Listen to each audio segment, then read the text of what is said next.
O Senhor esteja convosco. Proclamação do Evangelho de Jesus Cristo segundo Mateus. Naquele tempo, João estava na prisão.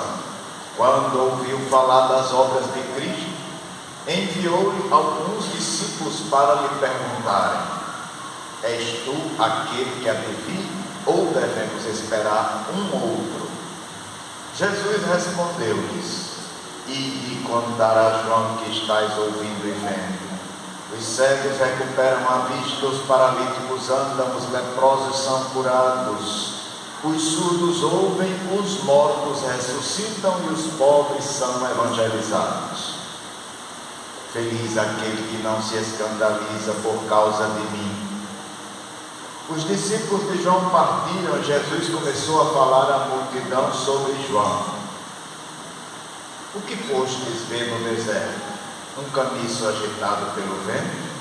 O que fostes ver? Um homem vestido com roupas finas? Mas os que vestem roupas finas estão nos palácios dos reis. Então, o que fostes ver? Um profeta? Sim, eu vos afirmo, e alguém que é mais do que profeta. É dele que está escrito: Eis que envio o meu mensageiro à tua frente. Ele vai preparar o teu caminho diante de ti. Em verdade vos digo, de todos os homens que já nasceram, nenhum é maior do que João Batista. No entanto, o menor do reino dos céus é maior do que ele. Palavra da salvação. Aleluia, aleluia, aleluia, aleluia.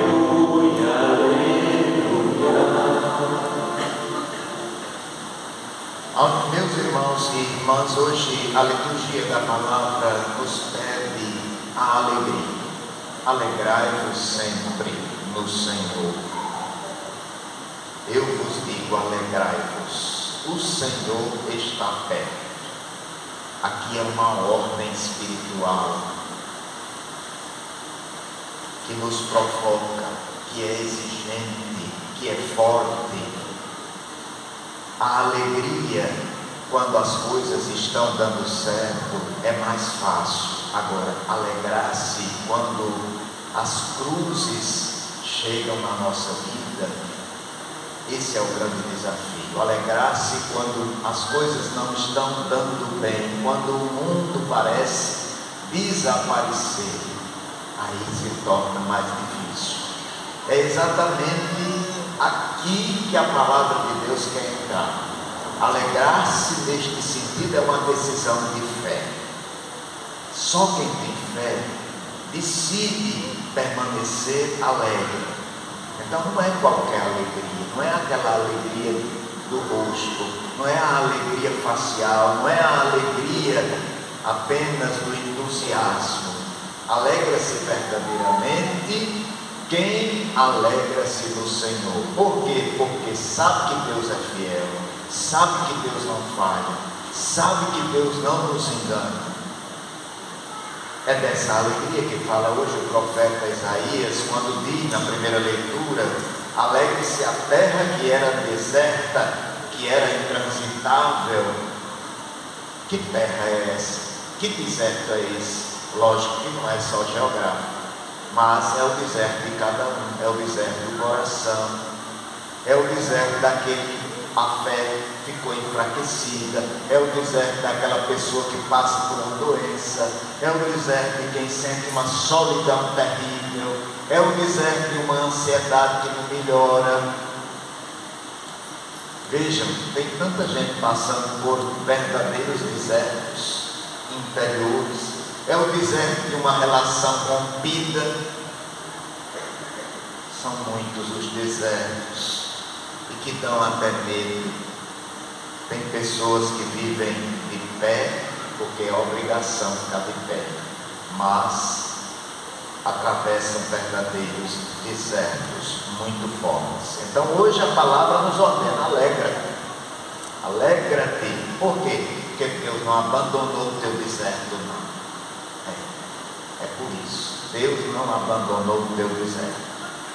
Também o profeta diz: fortalecei as mãos enfraquecidas e firmai os joelhos. Está falando mesmo conosco. É da vida humana, é a descrição realista da nossa condição humana, que muitas vezes vive assim, vivemos cansados. O cotidiano pesa, a vida pesa, o trabalho pesa, é instável, a vida econômica é difícil, as pressões são de todos os lados, a violência, a banalização dos valores morais, tudo isso existe. Tudo isso existe e temos que ficar de pé. Repito, há muita gente que está de pé por obrigação, mas por dentro há um esgotamento total. E hoje o profeta proclama a razão da esperança. Ele diz: vede, é o vosso Deus que vem para salvar. Essa é a razão, é o fundamento da nossa alegria. O Senhor vem na nossa vida, o Senhor chega na nossa vida, e quando Ele chega, as coisas precisam mudar, não pode permanecer tudo igual. É a vingança de Deus, dizia o profeta, é a vingança. Vingança em que sentido? Claro que essa vingança não é destruição, essa vingança é salvação. Deus vinga-se de quê? Vinga-se do pecado, salvando o pecador. Vinga-se da morte, oferecendo a vida. Deus vinga-se do mal com o amor, com o bem. O mundo espera punição, Deus oferece salvação, redenção. O mundo responde com violência e Deus com misericórdia. É a lógica de Deus, é a lógica do advento. É mostrar que nós não estamos sozinhos, não estamos entregues ao abandono, ao absurdo. Estamos nas mãos de Deus, mesmo atravessando um deserto. Mesmo quando a vida parece desmentir o que estamos dizendo aqui, aí vem a fé cristã e proclama com toda firmeza que na nossa história tem Deus. O Senhor está conosco. Um dos maiores dramas do tempo atual é achar que está sozinho, né? Tem gente que pensa assim: Deus me abandonou. Esse é um dos maiores dramas do tempo atual. Por isso que muita gente esfria na fé. Outra coisa que é preciso lembrar e ter consciência é sobre o juízo de Deus. Um dia, nossa história vai ter um desfecho. Cristo virá na nossa vida, sim, a Escritura deixou claro. Cristo julgará. E qual vai ser o critério? O amor que cada um viver. Só. É o amor que você acolheu e que praticou. Estive fome, me deste comer, estive sede, me deste beber, estive preso, doente, me visitaste. Esse vai ser o critério. O que não combinar com isso é o que vai ser queimado. São Tiago hoje diz: ficai firmes até a vinda do Senhor. Ficar firme, ficar de pé, permanecer com fé, não quer dizer que nós não vamos ter problemas, não quer dizer que não vamos ter cruzes. Olha, João Batista, que era um homem de fé, era o maior dos profetas, foi preso, quer dizer, enfrentou problemas. Teve dúvidas, outro problema. Ter dúvida, mandou até perguntar se era mesmo o Senhor que estava ali. Por quê? Porque ele esperava um outro Messias. Ele esperava um Messias valente, que trouxesse fogo na destruição da terra, fogo para destruir os pecadores, que tivesse um juízo final assim bem forte.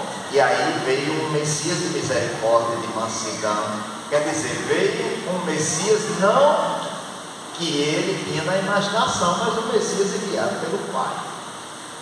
E ele teve que se converter a esse Messias. Ele mandou perguntar se era mesmo o Senhor, e o Senhor disse, não com teoria, mas disse: os leprosos são curados, quem está cego vai sendo curado, quem está surdo vai ouvindo, os pobres são evangelizados, os mortos vão ressuscitando.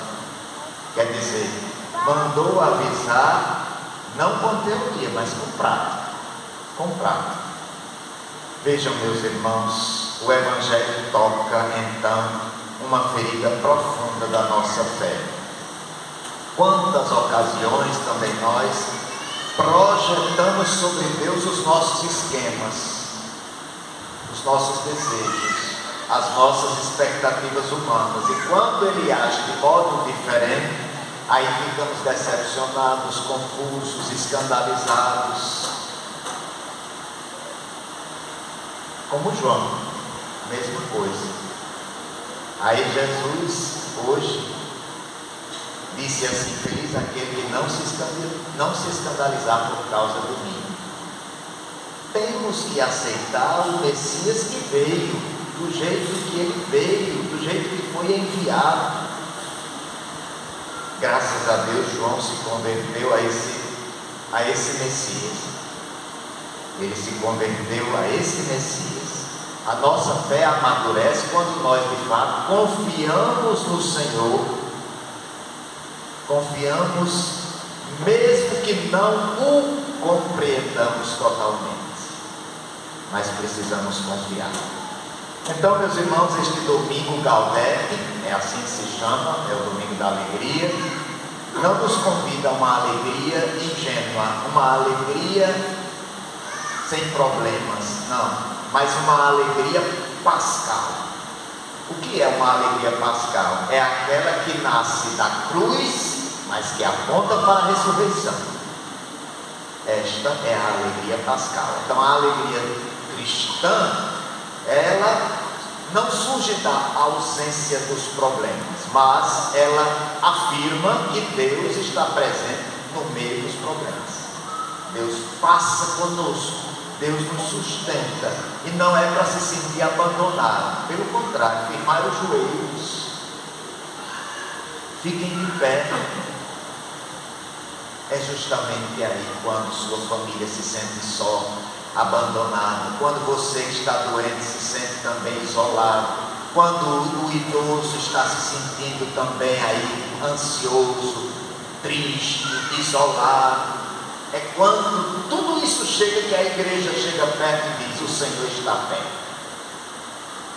Hoje a palavra de Deus nos diz: o Senhor está perto. Então calma, fica de pé, continua caminhando, alegre-se hoje, alegre-se. Então vejam, alegrar-se é uma resistência espiritual. É uma forma de resistir, é uma forma de dizer que a vida é quem tem a última palavra, não é o desespero, não. A morte não é a última palavra, é a vida. A morte não venceu.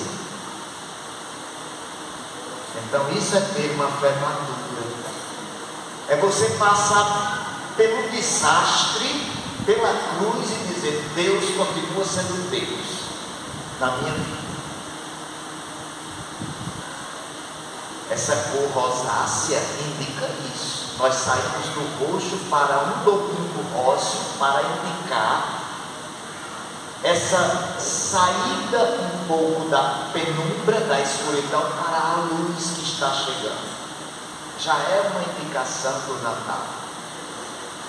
Então, meus irmãos, alegremos-nos, não porque tudo esteja resolvido, mas porque Deus está conosco. Então, alegrai-vos no Senhor.